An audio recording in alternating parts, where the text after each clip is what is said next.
दोस्तों मोर mini blog को आपण मानक स्वागत करुचे। तो मोर बड़ भाई आज आबार थिला सम्बलपुर, तो मते आनी जावा बेलगाँ। बेलगाँ आई जावा आगु मोर दाढ़ी मैंने डेंग डेंग हो तो मते जीवा पड़ा सेलून के। सेलून जो सेविंग होगा लगे 2 घंटा वेट करदेला। बाबू देखुच केन मशीन में काटमी बोलिक से खोजी बोलुचे। तो जो फाइनाली मत बरबर कर ब्रश मारिदेला हेन्ता लगुच मतलब चकचके देवा भाया लगुचे। तो देखुए भाई चकचके देवा कारण चकचके एखा देला ना केन्ता कहे जो चकचके सारा भाई मुझे पलि आए नदी के बहुत दिन पर गाधवा देखीदेली जे गेम रे खाली मातीचन समस्ते जो गेम रे मातीचन देखीदे जो कपड़ा लता भी नुआ खेल सफा कर। तो देखुए बहुत दिन पर मुझे नदी गाधे छुआ लोग उतकी उतकी गाधुचे क्या भाई मजा नहीं लगे कह नदी में जिते बोल एत बेसी पानी थी साबुन फाबुन टे गाधी गुधा सारा भाई मैं सीधा बाहरी गली मोर गाड़ी धरिक मोर भाई के बेलगाँ के पिकअप करवा लगे।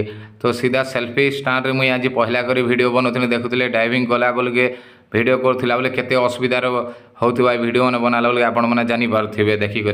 तो जो आम रास्तार जो जो खाल ढीप रास्ता वर्षा होता पानी मैंने चुपा चुपा होता भाई मत भोग लगुला मुझे पलि आसनी टिफिन करवा लगे। टिफिन कर सारा भाई मोर भाई दुईटा आसले किसी सामान देवार मोर गाड़ी लोड करदे।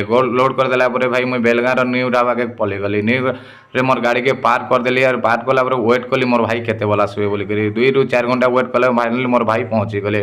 पहुँचला भाई जानते 2 ରୁ 3 दिन पर निजर भाई के देखला केन्ता लगुवा मनटा खुश हो खुश है भाई पिकअप कली मोर भाई के घर के धरी आली। घर के जो धरी आनछे भाई मोर घरे समस्ते भाई के देखिए खुशी ही।